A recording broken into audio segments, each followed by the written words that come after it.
Santíssimo Deus, nosso Pai, eis-nos aqui, Senhor, em oração e súplica, indo além do véu, com ousadia pelo sangue do pacto, confiando que o Senhor nos acolhe, fiados no Espírito de adoção, pelo qual agora clamamos, Pai. Rogamos, ó Pai, que o Senhor, por sua palavra, venha falar ao nosso coração, orientar os nossos passos, guiar-nos à sua presença, meu Deus, e ensinar-nos a vida de oração. Fala com o teu povo nessa noite. Começa a moldar-nos, a preparar-nos para grandes coisas, ó Pai, no meio de nós. Nós te pedimos tudo isso, em nome de Jesus. Amém, Senhor. Vamos abrir as nossas Bíblias no livro do profeta Daniel, capítulo de número 9. Aleluia.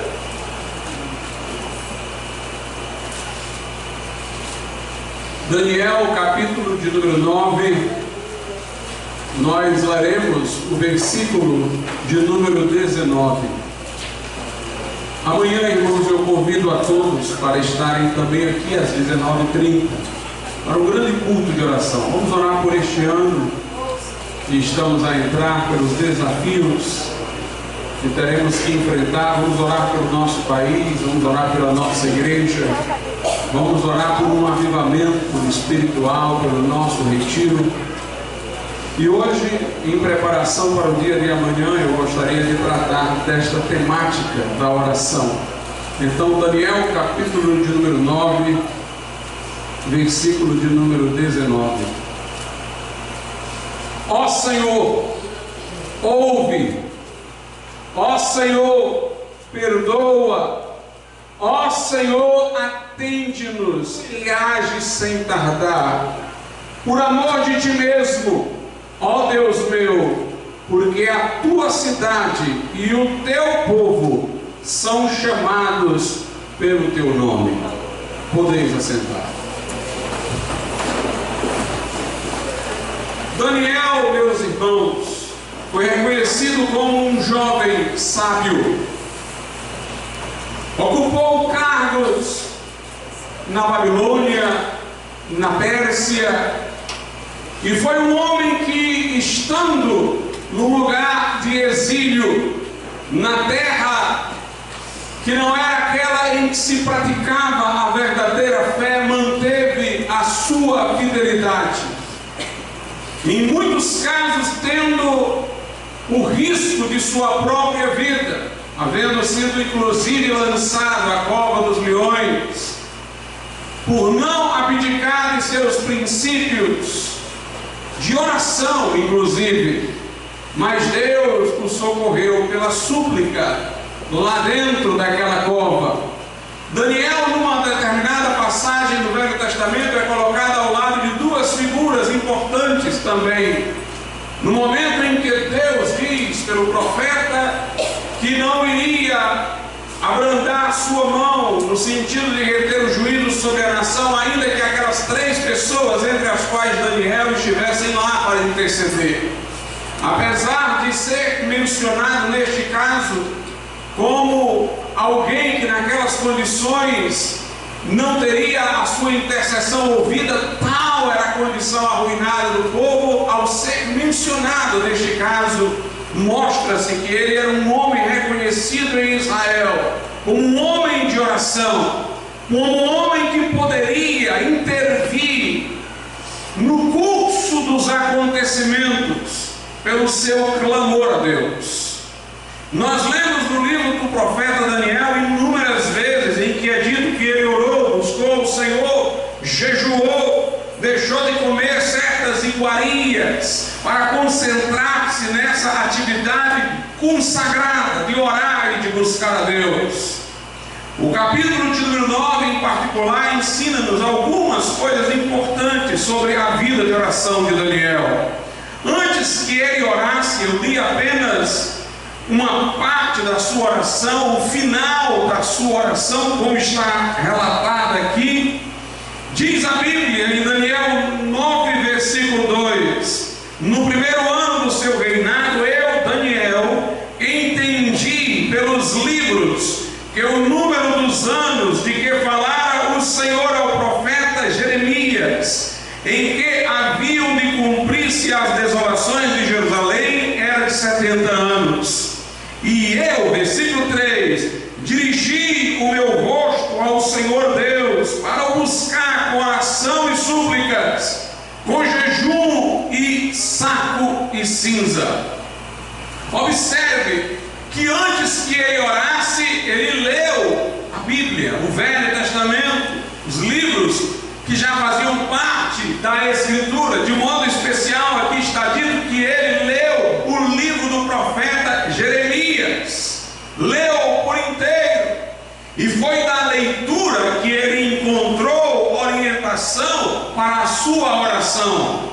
Daniel, meus irmãos, mesmo no exílio, longe de casa, longe do templo, longe dos ofícios de culto, dos sacerdotes, das cobranças, das vigilâncias que poderiam existir, mesmo estando dentro de um ambiente idólatra, ele manteve-se tanto um homem de oração como uma pessoa que cultivava a leitura, a meditação e a reflexão da Escritura. Ele manteve contato com os livros, e neste caso particular ele faz alusão à sua leitura do profeta Jeremias. Nós deveríamos ordenar nossa vida de oração pela palavra. É lamentável que às vezes haja pessoas que são diligentes para o estudo e cultivo das Escrituras, mas que não tenham uma vida de oração, enquanto que outras que se arriscam a orar aparentemente de modo intenso, o fazem desconhecendo as promessas da Escritura por não a lerem. É importante que as duas coisas estejam conjugadas. É importante que a leitura da palavra nos leve à oração, e a oração nos traga para a palavra. E aqui Daniel, ele vai orar depois de examinar os livros, depois de examinar o livro do profeta Jeremias e ter entendimento sobre a situação de seu povo à luz do livro que lera. Ele então conclui qual é a razão de o povo estar ali cativo na Babilônia. A desobediência que levou o povo àquela condição. Ele entende que os anos em que o povo se manteria debaixo daquele jugo seria de 70 anos. Portanto, a leitura que faz da Bíblia Daniel não é uma leitura distante da realidade. Ele lê a Escritura para entender a realidade, e ele procura ler a realidade com os óculos das Escrituras. Não nos basta, irmãos, ter só o conhecimento abstrato da Bíblia, sem que sejamos capazes de discernir os tempos, de entender o que está acontecendo no mundo, de fazermos juízos corretos sobre os acontecimentos. Também nós não podemos ser apenas pessoas que estão inteiradas das últimas notícias, dos últimos acontecimentos, mas interpretando-os conforme o jornal, conforme o telejornalista, sem que seja pela Escritura Sagrada. Nós temos que fazer uma leitura profética do mundo. Nós temos que olhar para o mundo com os óculos da palavra de Deus, vendo o mundo da perspectiva de Deus, e não poderemos fazer isso sem estarmos com o conhecimento da Bíblia em nossas mentes. De certa maneira, um profeta era alguém capaz de confrontar a sua época com os ditames da palavra de Deus, de identificar em sua época os problemas, estes avaliados à luz da palavra de Deus. Se Moisés deu-nos a lei com os seus mandamentos, os profetas sabiam confrontar reis e o povo quando não escutavam os mandamentos, lembrá-los das maldições pronunciadas para os desobedientes, e ao mesmo tempo chamar o povo ao arrependimento com as promessas contidas no Pentateuco, para o caso de o povo se arrepender.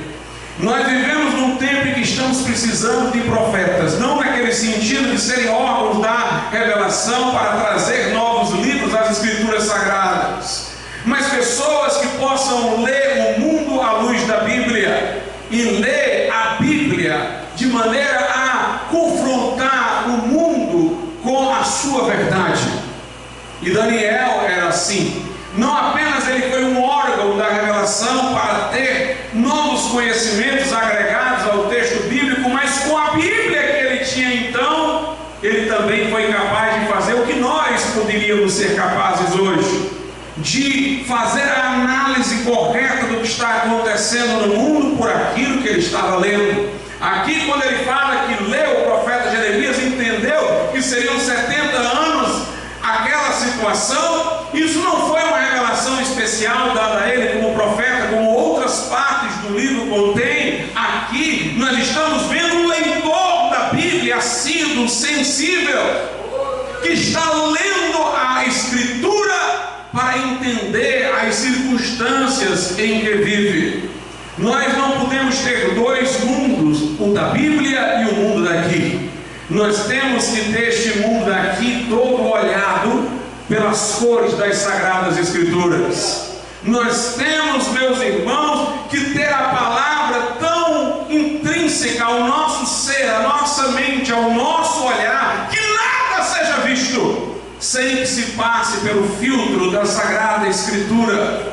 E nesses dias que estamos vivendo, dias em que estamos vendo profecias se cumprindo, dias em que estamos vendo um cenário se preparando para os assuntos apocalípticos, nesses dias em que o mistério da iniquidade opera, o espírito do anticristo está se coagulando em inúmeros modelos institucionais do mundo, é mistério que nós tenhamos esse discernimento para confrontar essa geração, para adverti-la, para preparar este mundo para o que virá, dando ciência dos juízos iminentes e chamando a igreja neste momento a sua responsabilidade, a sua vida com Deus, para que ela seja a igreja de Filadélfia e não de Laodiceia.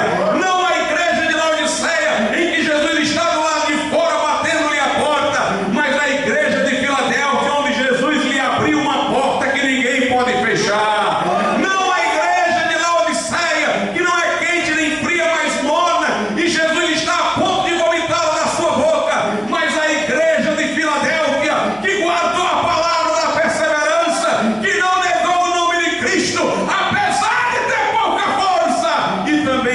Aguardará da hora da aprovação que há de vir sobre o mundo inteiro. Daniel leu e foi olhar. Aleluia! Se sua leitura da Bíblia não lhe está fazendo orar, tem alguma coisa errada com ela. Se você lê a Bíblia, mas ela não lhe motiva a curvar-se, a orar, então é preciso rever a forma como você está lendo, para saber se não é uma leitura meramente acadêmica e não devocional, e não profética. Daniel leu e diz a Bíblia que ele entendeu o que estava acontecendo, e então ele fala: e eu dirigi o meu rosto ao Senhor Deus para o buscar com oração e súplicas, com jejum e saco e cinza. Também nós precisamos da Escritura, irmãos, não somente para avaliar o que está acontecendo, mas para nós sabermos quais são as promessas de Deus. Deus quer que nós, quando formos orar, citemos as promessas que Ele nos fez. Deus quer que você argumente em oração. Pastor, nós precisamos convencer a Deus? Não. Nós precisamos nos convencer a nós mesmos. A razão de nós argumentarmos em oração, a razão pela qual Deus quer que nós venhamos a argumentar, não é porque Ele precisa dos nossos argumentos, mas é que nós é que precisamos saber o porquê daquilo que estamos pedindo. Deus quer que a gente argumente para que a gente possa pedir com consciência, sabendo o que estamos pedindo, por que estamos pedindo, sabendo em que promessa nos baseamos, enquadrando nossa oração dentro do plano de Deus, curvando a nossa vontade e a vontade de Deus.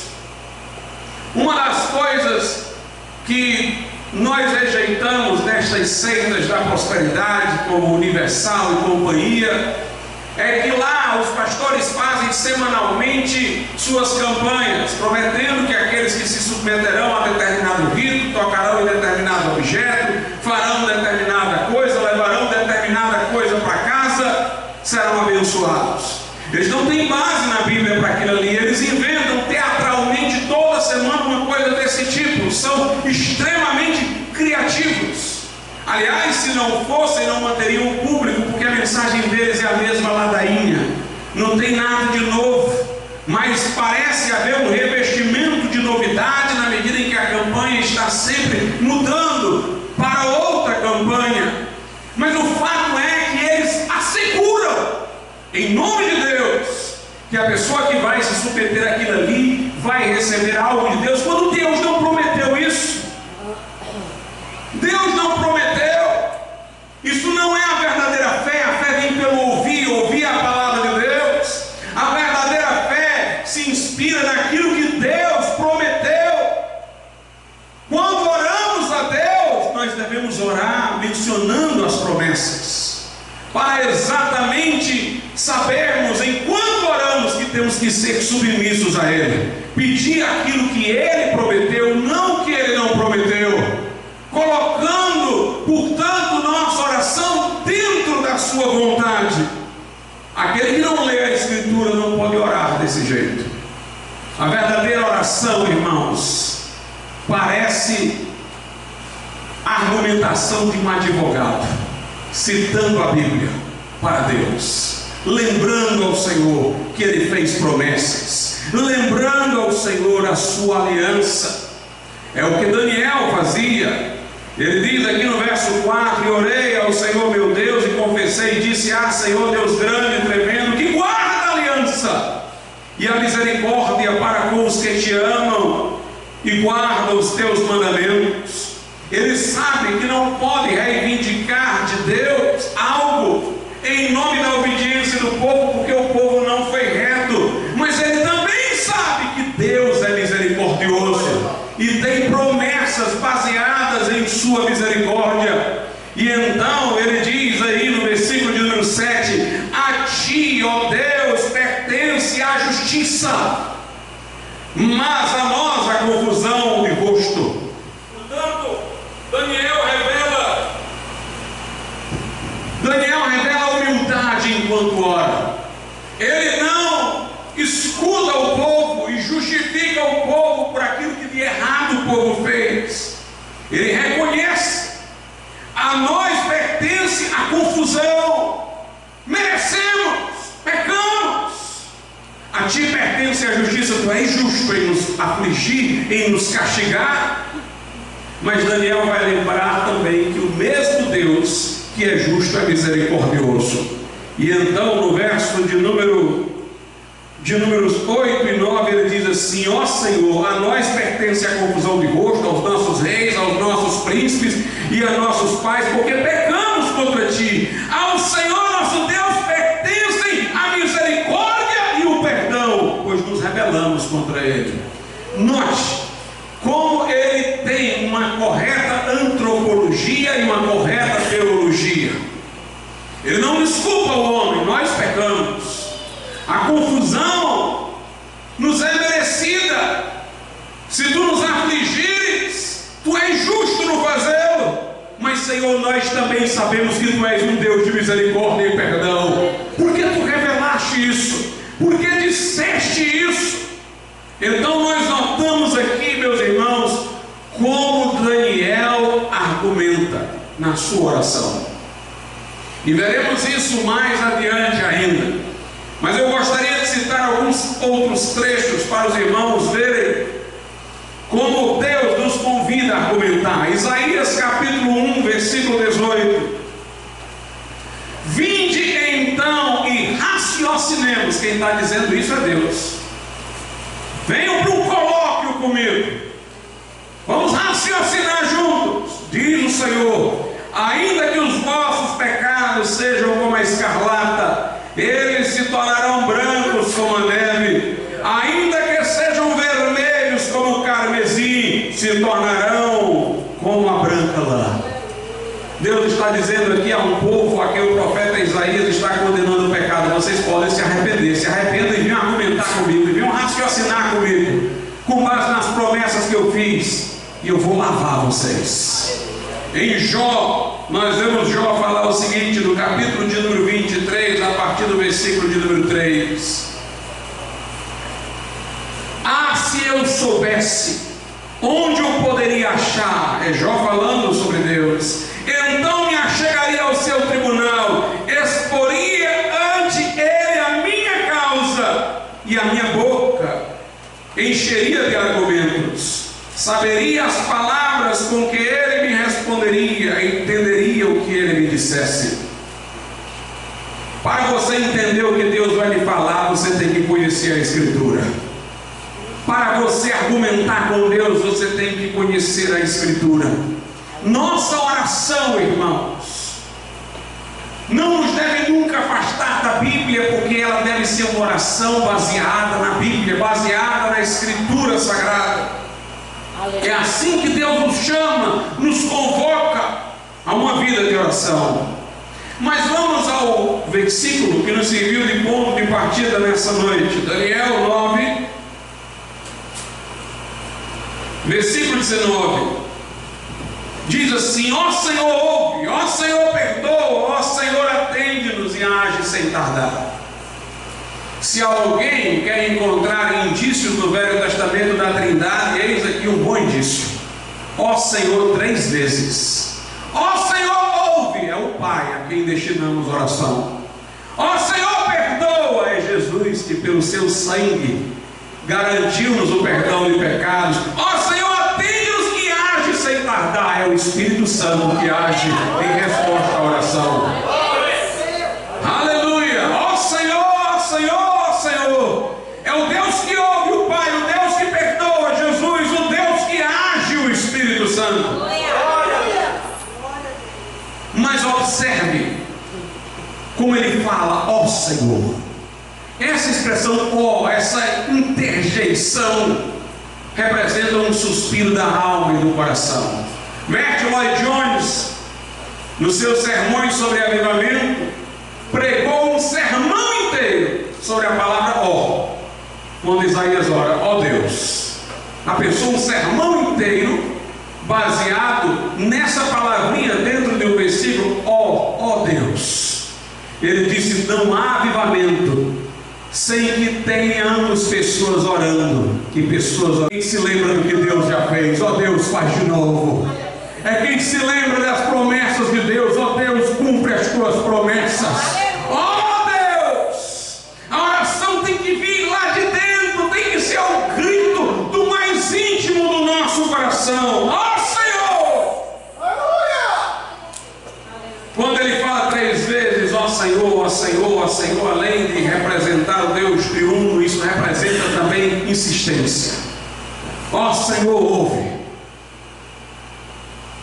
Aí, se Deus der ouvido, ele vai dizer o que ele quer. Ó Senhor, perdoa, é o que a gente quer. E se Deus perdoar, ai Senhor, então agora age, porque já está perdoado, a barreira já foi tirada. Ó Senhor, ouve o que eu tenho para dizer. Deus corresponde, ele diz o que tem para dizer, perdoa. Deus perdoa, ele diz, então Senhor, agora se nos perdoaste, age. Aleluia, a oração, irmãos, tem que ser perseverante. Ó Senhor, ó Senhor, ó Senhor. É como se aqui fosse uma primeira martelada, uma segunda com mais força e uma terceira estridente. Ó Senhor, ouve, ó Senhor, perdoa. Ó Senhor, agora é correndo, atende-nos e age sem tardar. Jesus ensinou-nos a orar também assim: pedir e dar-se-vos-á, buscar e acharei, batei e abrir-se-vos-á. Parece um ritmo de intensidade. Peça, busque e bata.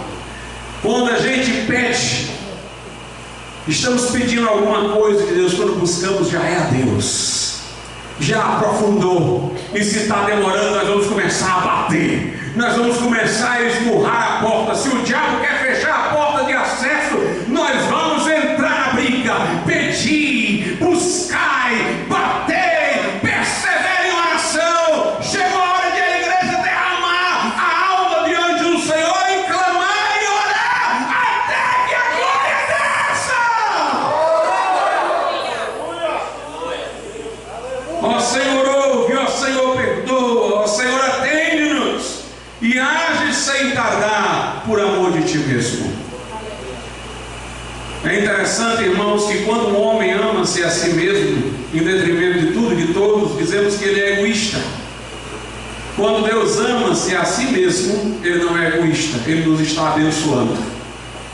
Porque se Ele amou amando-se a si mesmo, Ele está amando o amor, Ele está amando o amar. Aleluia! Se Suas promessas são para nós, então pedir que Deus haja por amor a si mesmo é que Ele haja em fidelidade ao que nos prometeu. É como se Daniel estivesse dizendo: Senhor, nós não merecemos, não há razão em nós para Tu nos atenderes, não há razão em nós para nós sermos abençoados por Ti, mas Tu prometeste por amor a Ti mesmo, para que o Teu nome seja glorificado, para que a Tua palavra seja provada, verdadeira, por amor de Ti mesmo, ó Deus meu. Age sem tardar. Nós temos duas coisas aqui no final: ó Deus meu, e porque a Tua cidade e o Teu povo são chamados pelo Teu nome. Quando Ele diz porque a Tua cidade e o Teu povo são chamados pelo Teu nome, aí Ele está falando coletivamente de Israel. Poderíamos aplicar hoje em nossa oração a igreja, porque a igreja é chamada pelo Teu nome, porque a igreja leva o Teu nome. É como quem diz: Senhor, socorre o Teu povo, porque o Teu nome vai ser glorificado quando Tu socorreres, porque este povo é Teu povo. Mas Ele também diz: ó Deus meu. Não apenas Ele reconhece ser o povo de Deus, mas Ele reconhece individualmente o seu relacionamento com Deus. Ó Deus meu, Tu és o meu Deus. Se você quer orar pelo povo de Deus, tenha também uma comunhão pessoal com Deus. Porque às vezes, irmãos, falar no conjunto sem falar de nós mesmos é uma fuga da responsabilidade. Todos já experimentaram isso. Você vai evangelizar um incrédulo e diz assim: olha, Jesus te ama. Ele diz: ama nós todos. Jesus morreu por você, morreu por todo mundo, porque aí ele não é confrontado com a responsabilidade pessoal de responder ao amor de Deus. Quando ele generaliza, é aquele crente que diz: a igreja está fria, mas ele não diz: eu estou frio. A igreja não está fazendo isso, a igreja não está fazendo aquilo, como se ele não fizesse parte da igreja. E você está fazendo? Sempre generalizar é uma forma de escapismo. Senhor, socorre o Teu povo, meu Deus. Daniel tem a experiência pessoal com Deus, tem um relacionamento pessoal com Deus. Ele conhece a aliança de Deus com o seu povo, ele roga baseado nela, mas ele também clama a partir da relação pessoal que ele tem com Deus, a relação individual que ele tem com Deus.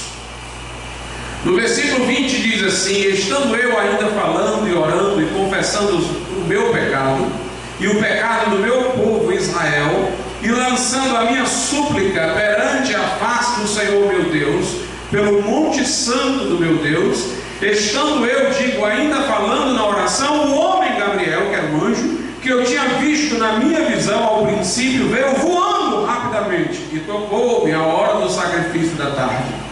E quando ele estava ainda falando, o anjo Gabriel, na forma humana, lhe apareceu. Diz que veio voando rapidamente. No original, esse rapidamente aqui representa uma rapidez sobrenatural. Ele faz os seus ministros como ventos. Os anjos são rápidos, por isso que o diabo circula o mundo inteiro, como ele diz lá no livro de Jó, passeia e ronda pela terra o tempo todo em fração de segundos. Ele não sujeita ao ritmo do tempo que nós temos. E por isso ele pode tentar uma multidão de pessoas, não ao mesmo tempo, mas numa partícula quase que indivisa de tempo. Os anjos têm rapidez. Mas esse anjo de repente aparece em sua rapidez enquanto Daniel fala. Ele ainda está orando quando o anjo aparece. Mas o anjo vai dizer que já estava a resposta preparada para Daniel desde o começo. Quer dizer, já foi rápido, né? Porque ele ainda estava falando quando o anjo apareceu. Mas o anjo não era mais rápido ainda. Desde o começo que já fui enviado, mas teve uma luta com o príncipe da Pérsia. Veja aí no versículo 23. No princípio das tuas súplicas saiu a ordem, e eu vim para tu declarar, porque és muito amado. Considera, pois, a palavra e entende a visão. Note, ele diz que logo no princípio já viera a ordem. A oração, irmãos, é a coisa mais rápida do mundo. Pode demorar para você, mas não demora para Deus, não. Aleluia. Aleluia. Tem um texto da Bíblia que diz: antes que me clamem, eu ouvirei.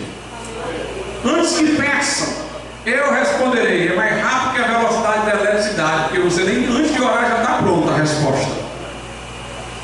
E quando demora, não quer dizer que Deus não lhe ouviu antes. Quer dizer que a bênção é maior, meu irmão. Aleluia. Um navio vago chega mais rápido, um carregado de coisa demora mais para chegar. Mas Deus responde. Deus responde a oração. Confia no Senhor, espera, clama, espera em Deus, porque a resposta do Senhor virá. Nós temos que conhecer a prática da oração, a prática da perseverança, e esperar no Deus que responde no seu tempo, que é sempre melhor para todos nós e para a sua glória. No Novo Testamento nós encontramos os discípulos famintos pela oração. Eles vão pedir a Jesus para que os ensine a orar. Dizem inclusive que os discípulos de João Batista haviam aprendido a orar e que eles também queriam orar, mas queriam aprender com Jesus. E diz aqui em Mateus 6 o seguinte, a partir do verso 7: e orando não useis de vãs repetições. Por isso ninguém pensa que o Pai Nosso é uma reza.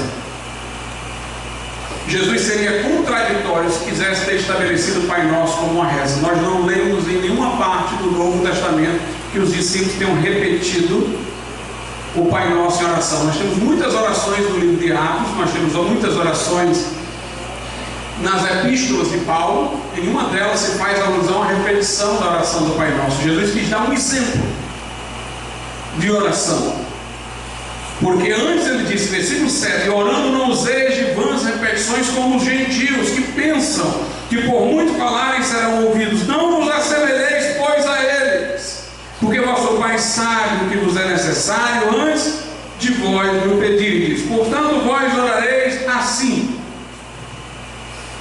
O que é verdade aqui fixo é a estrutura da oração. Seria uma outra pregação para eu falar sobre isso. Ele, por exemplo, vai começar com a glória de Deus, o nome de Deus seja santificado. Vai pedir, venha o teu reino, antes de pedir o pão, ou seja, pedir as coisas espirituais deve vir primeiro do que as materiais. E eu poderia me alongar nisso, mas não é o meu interesse agora. Vamos ver outras coisas.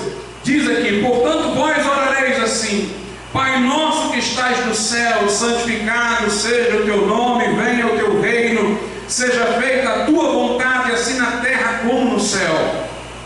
O pão nosso de cada dia nos dá hoje, perdoa-nos as nossas dívidas, assim como nós perdoamos aos nossos devedores. E não nos conduzas à tentação, mas livra-nos do mal, porque teu é o reino e o poder e a glória para sempre. Amém. Meus irmãos, o que nós aprendemos nessa oração não é apenas sobre Deus que a responde, mas é sobre nós.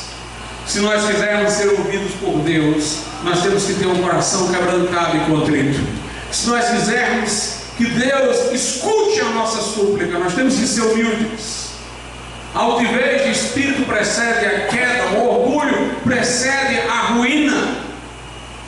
Orar sem cessar é reconhecer sem cessar que não tem nada, e reconhecer sem cessar que Deus tem tudo. Então note: portanto vós orareis assim, Pai nosso que estais no céu. Ele está lá e a gente ainda está aqui peregrinando. Nós somos o exilado, pedindo àquele que está na pátria. Pai nosso que estás nos céus, santificado seja o teu nome. Nós somos os adoradores, e Ele é aquele que é adorado. Venha o teu reino. Nós somos os súditos, Ele é que é o rei. Seja feita a tua vontade. Nós somos os servos, Ele é que é Senhor. Assim na terra como no céu. O pão nosso de cada dia nos dá hoje. Nós somos os mendigos, Ele é quem nos dá o pão. Perdoa as nossas dívidas. Nós somos os devedores, os endividados. É Ele que nos socorre. No versículo 13: e não nos conduzas à tentação, mas livra-nos do mal. Ou seja, nós somos os fracos. Se Ele não nos socorrer, nós não ficamos de pé na tentação. Pois teu é o reino, o poder e a glória para sempre. Amém. Tudo é teu, Senhor. Nós somos os exilados, nós somos pedindo abrigo, nós somos os adoradores, nós somos os súditos, nós somos os servos, nós somos os mendigos, nós somos os endividados, nós somos os fracos, mas Ele é Senhor, que tem todo o poder no céu e na terra. Orar é entender isso, meus irmãos, é entender isso. Foi aí onde Pedro caiu. A última oração é: não nos deixe cair em tentação, mas livra-nos do mal. Você é fraco. Se Deus não lhe socorrer, você não fica de pé. Quem está em pé, olha para que não caia. Aleluia. É Deus que com a tentação envia o escape. É o Senhor que conserva o piedoso na tentação. É Ele que nos sustenta. Não confie em você mesmo, não se estribe no seu próprio entendimento, não seja sábio aos seus próprios olhos. Como diz aquela música: segura na mão de Deus e vai. Depende dele. Jesus disse: sem mim nada podeis fazer. Isso dissipa toda arrogância, toda presunção, toda autoconfiança. Jesus disse aos seus discípulos: vocês vão me abandonar na hora da tentação. Aí Pedro disse: Senhor, todos eles vão, mas eu não te nego não. Meus irmãos, que oportunidade Pedro perdeu de fazer o que é certo. Sabe o que é que ele deveria ter feito? Senhor, sustenta, tem misericórdia de nós. Pedro já tinha indícios do que fazer, porque uma vez Jesus apareceu andando sobre as águas e Pedro disse: eu quero também. Jesus disse: vem. E ele começou a andar sobre as águas olhando para Jesus. Mas depois que ele deixou de olhar para Jesus e olhou para as ondas, ele viu que não era ele que mantinha-se de pé nas ondas, era Jesus que o segurava pelo olhar. Ele começou a afundar e gritou: salva-me, Senhor. E Jesus estendeu a mão e o tirou de lá. Deveria ter se lembrado disso. Na hora que Jesus disse: vocês vão ser tentados, vocês vão me abandonar, era para Pedro ter dito: Senhor, não nos deixa acontecer isso, Senhor, nos socorre, Senhor, nos preserva. Mas ele disse: não, eles podem, eu não. Jesus disse: tu vai me negar 3 vezes antes do galo cantar. Nós temos que orar: Senhor, não nos deixe cair em tentação, mas livra-nos do mal. Por isso, meus irmãos, o pecado sempre deve ser denunciado, mas nós devemos olhar para aqueles que caem com misericórdia, porque qualquer um, se a graça de Deus aqui não sustentasse, faríamos o mesmo. Se Deus não nos desse graça, se nós deixássemos de beber da fonte por 1 minuto, nós estaríamos arruinados. Por isso que Paulo fala até em Gálatas, no capítulo de número 6, que é nesse espírito que devemos repreender o nosso irmão. Gálatas 6:1: irmãos, se algum homem chegar a ser surpreendido em alguma ofensa, vós que sois espirituais, encaminhai o tal com espírito de mansidão, olhando por ti mesmo, para que não sejas também tentado. Eu nunca li um versículo da Bíblia que contenha tantas informações sobre a forma como se deve repreender um irmão como este. Primeiro ele diz: irmão, se alguém chegar a ser surpreendido quer dizer que eu não estou fiscalizando ninguém, não estou indo atrás do pecado de ninguém. Mas se alguém pecar e eu nem pensava, eu queria que ele estivesse em pé, ele me surpreendeu. Eu não presumi que ele era pecador, eu não presumi que ele era desobediente. Fui surpreendido com a informação. Se alguém chegar a ser surpreendido em alguma ofensa, vós que sois espirituais, ele diz, quem deve repreender é o espiritual, não o carnal. Vocês que são espirituais, encaminhai o tal com espírito de mansidão, ou seja, sem esmagá-lo, sem humilhá-lo, coloque-o no caminho, olhando por ti mesmo, para que não sejas também tentado. Sempre olhando para si como alguém que poderia também cair, se por um minuto deixasse de olhar para Jesus. Não nos deixes cair em tentação. Essa oração é importante, meus irmãos, para nós nos lembrarmos que se Ele não nos manter de pé, nós não ficaremos de pé. Não ache que porque você tem 20 anos de crente, em retidão, amanhã você não pode tropeçar, porque a sua carne não se converteu, ela é a mesma da sua incredulidade, ela está só domada pelo Espírito, para ser erradicada na morte ou na ressurreição, ou na transformação do corpo, se estivermos vivos para a vida do Senhor. Mas está lá. Se você não andar no Espírito, a carne vai buscar satisfazer a sua cobiça. Então dependa de Deus. Dependa de Deus. Confie em Deus. Dependa de Deus. Ore todo dia: Senhor, não nos deixes cair em tentação, mas livra-nos. Mas livra-nos do mal. Essa oração do Pai Nosso, inclusive, foi até provisória. Jesus a ensinou aos seus discípulos antes de sua morte e ressurreição. Por isso que ele não fala no final que os discípulos devem orar no seu nome. Interessante que a igreja romana transforma isso aqui numa reza, às vezes até algumas igrejas protestantes, e nem se dão conta de que o sentido dela também está ligado ao momento anterior à morte e ressurreição de Jesus, porque ao final não se diz em nome de Jesus. Depois da morte e ressurreição, Jesus nos ensina uma nova modalidade de oração. Ainda tem essa hierarquia aqui de motivações, ainda tem essa ideia de nós nos reconhecermos como súditos, pedintes, mendigos e tal, mas ela tem uma estrutura tão diferente no outro aspecto, que nós já oramos em nome de Jesus, porque o temos agora como intercessor no céu. Diz lá a Bíblia Sagrada em João, veja o que Jesus disse. João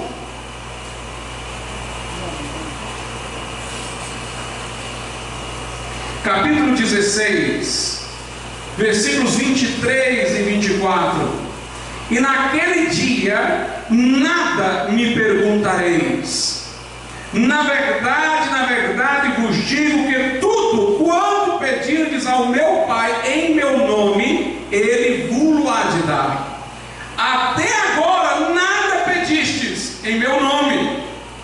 Pedi e recebereis, para que o vosso gozo se cumpra. Em João 14, versículos 13 e 14 diz: e tudo quanto pedirdes em meu nome eu farei, para que o Pai seja glorificado no Filho. Se pedirdes alguma coisa em meu nome, eu o farei. Sendo que eu quero dizer uma coisa nessa noite: pedir em nome de Jesus não é só usar o nome de Jesus no final, dizendo eu te peço a Deus em nome de Jesus. Obviamente é assim que falamos, mas isso não é bastante. Tem gente que pensa que o nome de Jesus é um amuleto. Aí vai dizer em nome de Jesus e pronto. Não, na verdade, orar em nome de Jesus quer dizer orar sendo um com Ele. Quando Ele ressurgiu dentre os mortos, nós fomos vivificados juntamente com Ele.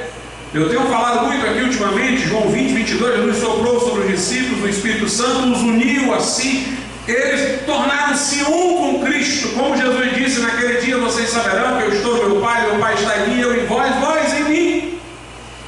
Então orar em nome de Jesus é você orar a Deus unido a Jesus. Sua oração agora é a oração de Jesus. Sua oração agora é uma oração que é fruto da sua união mística com Cristo. Por isso que lá na carta aos Efésios diz assim a palavra de Deus. Aos Efésios, capítulo de número 2, versículo 18: porque por ele, isto é, Jesus, ambos, ou seja, judeus e gentios, temos acesso ao Pai em um mesmo Espírito. Note, não é só uma questão de usar o nome de Jesus. Nós estamos unidos a Jesus no Espírito, e por Ele, mediante a comunhão que nos une no Espírito a Ele, temos acesso ao Pai por meio dele. Então, toda vida que você ora ao Pai em nome de Jesus, isso é um lembrete para você de que você deve estar unido a Cristo, de que sua vida deve refletir a vida de Jesus, de que você deve dizer para que sua oração seja realmente em nome dele, em sentido pleno: já não sou eu quem vive, mas é Cristo que vive em mim. Quando nós lemos no livro de Atos sobre a igreja primitiva, irmãos, nós vemos que aquela era uma igreja que resolvia tudo com oração. A igreja começa com oração. Como é que a igreja primitiva começou? Com oração. Atos 1,14, eles perseveravam unânimes em oração. Aí no dia de Pentecostes a glória desceu. O apóstolo Paulo começou o seu ministério como? Em oração. Deus apareceu a Ananias em visão e disse: vai lá numa casa e vai encontrar lá uma pessoa lá chamada Saulo. Ora lá por ele para que ele seja batizado no Espírito Santo, cheio do Espírito Santo, seja curado, torne a ver que ele ficou cego da visão que teve, é irmão. Ora lá pelo irmão Saulo. Mas é interessante que Saulo tinha que ser descrito para que Ananias pudesse reconhecê-lo. Como é que é este homem? Ele é alto, ele é baixo, ele é careca, ele tem cabelo. Acho que todo mundo queria que alguma descrição aparecesse para imaginar Paulo, né? Mas a visão diz assim: olha, tu entra lá e vai ver esse irmão Saulo, eis que ele está orando. Ou seja, tu vai saber quem é. Quando tu entrar lá, é o que estiver orando. Não importa se tu vai de manhã, de tarde, de noite, a hora que tu for lá, é o que está orando. Meus irmãos, não tem melhor reconhecimento do que esse. Quem é o Joãozinho lá? Quem é o José? É um homem que ora. É o que ora. É o que ora. Não queiramos ser conhecidos como homens eloquentes meramente. Não queiramos ser conhecidos como pessoas simplesmente cheias de conhecimento. Queiramos ser conhecidos como pessoas que oram. Hoje nós vivemos num tempo de prestígio para palestrantes. Todo mundo quer ver uma boa palestra. Todo mundo quer ver uma boa exposição, ótimo conhecimento da palavra, exposição bíblica, curiosidades e tal, história. Tudo isso é maravilhoso, importante. Mas, meus irmãos, há um contágio. Pessoas vêm lá de São Paulo para cá, que são de editoras, têm livros, e atrai aquelas multidões para poder ouvir as suas palestras, os seus discursos. Todos nós prestigiamos gente de palestra, mas nós achamos esquisito o homem de oração, a mulher de oração. Eita, aquele ali é esquisito demais, ó. Quando ora lá, encostando a cara no chão, ralando ali, se contorcendo todo. Então, o palestrante lá, que vem do sul, que fala bonito, que usa o seu PowerPoint, que tem livros escritos, tem nome esse aí, bem ajeitadinho. Aí nós homenageamos aquele lá de oração. Ixi, esse aí é o que grita muito, esse aí é o que fica chorando, fica gemendo, inquieto. aquieta todo mundo, nós estamos precisando de gente aqui inquieta, irmãos. Precisamos daquele que dá os gemidos e os uivos. Precisamos de gente que derrame a alma em oração. Paulo foi conhecido primeiro como grande pregador, doutrinador. Ele foi conhecido primeiro como um homem que orava, que clamava a Deus. Nós temos uma história na Bíblia, por exemplo, em Atos 4, Pedro e João são presos, ameaçados, soltos, e a igreja está em oração por eles. Eles vão logo lá para o lugar de oração, e lá eles clamam a Deus: Senhor, olha para as ameaças desse povo, cuida disso daí, mas dá intrepidez a gente para continuar pregando. E eles clamam, o lugar treme, são cheios do Espírito Santo, e saem pregando com intrepidez a palavra. A igreja começa com oração, vem a ameaça, a resposta é oração. A ameaça não é respondida com contra-ameaça nem com processo, é com oração. Depois prendem Pedro. O que é que a igreja vai fazer? Vai orar. Está lá em Atos, a igreja vai orar quando Pedro é preso. Atos, capítulo de número 12, diz assim, a partir do verso 2, Atos 12, a partir do 2: e matou a espada Tiago, Herodes, irmão de João, e vendo que isso agradara aos judeus, continuou mandando prender também a Pedro, e eram os dias dos ázidos. No versículo 5 diz: e Pedro, pois, era guardado na prisão, mas a igreja fazia contínua oração por ele a Deus. Aí veio um anjo e libertou Pedro. Aí Pedro foi até onde os irmãos estavam orando. Veja bem como a coisa é curiosa, irmãos. Reunião de oração é bom com muito crente. Sabe por quê? Porque se um não crê, tem outro para crer. Aleluia. Aleluia. Se tem um que não crê, tem outro que crê. Tinha muita gente naquela reunião de oração que não cria, mas estava orando. Ore, mesmo sem crer. Pode ser que a fé lhe venha enquanto está orando. Ore para ter fé, mas ore. Veja o que aconteceu aqui, versículo de número 9 em diante. E saindo seguia, e não sabia que era real o que estava sendo feito pelo anjo, mas cuidava que via alguma visão. O próprio Pedro estava sonolento, não estava entendendo nada, mas estava saindo fora da prisão. Aí diz aí, quando passaram a primeira e a segunda guarda, chegaram à porta de ferro que dá para a cidade, a qual se lhe abriu por si mesma, e tendo saído percorreram uma rua, e logo o anjo se apartou dele. E Pedro, tornando a si, disse: agora sei verdadeiramente que o Senhor enviou o seu anjo e me livrou da mão de Herodes e de tudo que o povo dos judeus esperava. Versículo 12: e considerando ele nisto, foi à casa de Maria, mãe de João, que tinha por sobrenome Marcos, onde muitos irmãos estavam reunidos e oravam por ele, para Pedro ser solto. E batendo Pedro à porta do pátio, uma menina chamada Rode saiu a escutar, e conhecendo a voz de Pedro, de gozo não abriu a porta, mas correndo para dentro, anunciou que Pedro estava à porta. Pedro foi liberto pela oração dessa menina aqui, irmãos, porque essa daqui cria. Aleluia. Quando Pedro chegou lá, bateu na porta, ela ouviu a voz, já se encheu de alegria. Ela nem abriu a porta para conferir se era Pedro, porque ela cria.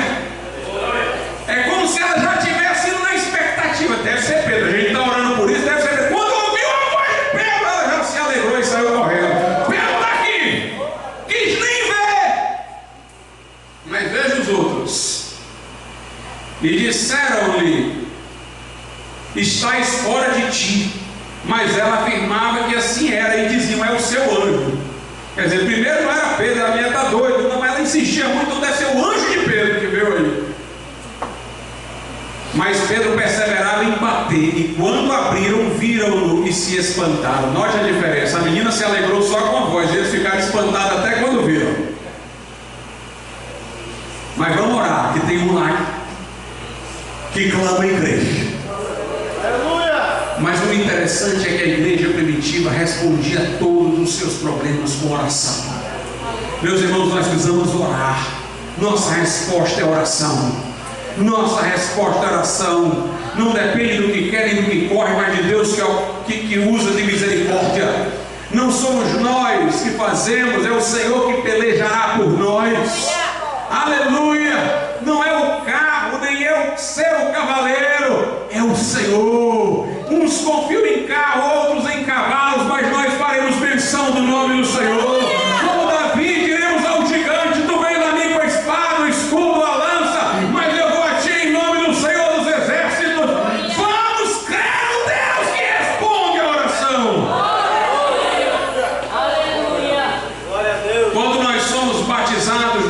Santo, temos ainda mais um recurso, que é o falar em línguas, para a gente orar em línguas. Às vezes a gente não sabe orar da maneira certa, mas esse recurso faz com que nós oremos da maneira certa. Lá em Romanos, diz assim a Bíblia, no capítulo de número 8, já estou terminando, Romanos capítulo de número 8, versículo 26. E da mesma maneira, também o Espírito ajuda as nossas fraquezas, porque não sabemos o que havemos de pedir como convém, mas o mesmo Espírito intercede por nós com gemidos inexprimíveis. Quando nós não sabemos, Ele nos socorre. Spurgeon uma vez falou algo que tem muito a ver com esse versículo.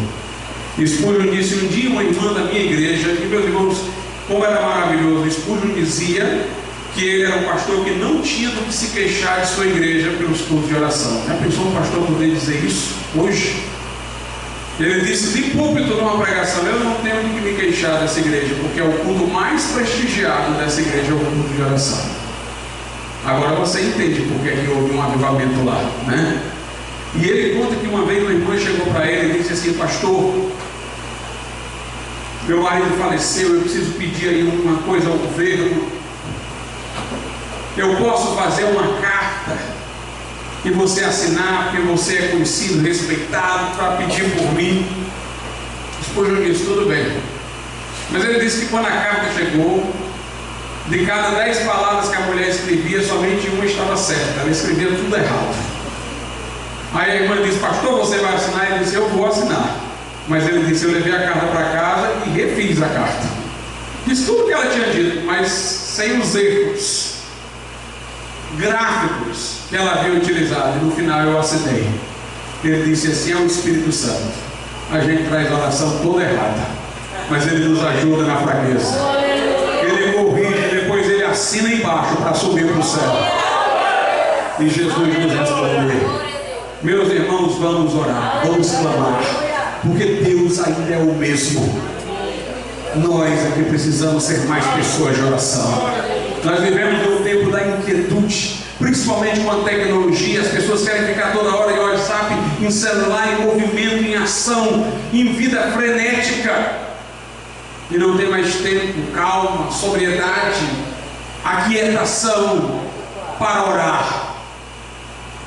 Você tem que fugir de tudo isso para entrar no seu quarto, fechar a porta, curvar os seus joelhos e buscar a Deus, porque Ele é o mesmo. Os crentes é que pararam de bater a porta.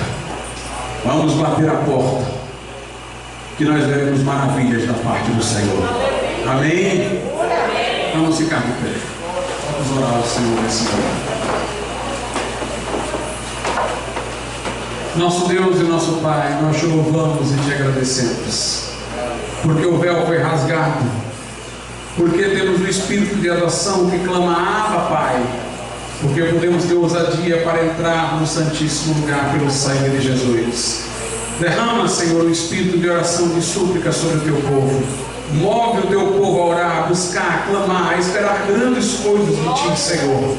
Torna para nós, aviva a tua obra, faz maravilhas. Ouve, Senhor, perdoa, Senhor, atende-nos sem tardar, Senhor, e age a favor do teu povo, a favor da tua igreja. Nós te pedimos isso em nome de Jesus. Amém. Podeis assentar, irmãos. Os que tiverem amigos com a oportunidade, mais uma vez o meu convite para amanhã às 19h30, todos que puderem estarem aqui, para a gente fazer um grande culto de oração. Vamos clamar a Deus, irmãos. Vamos orar como igreja ao Senhor.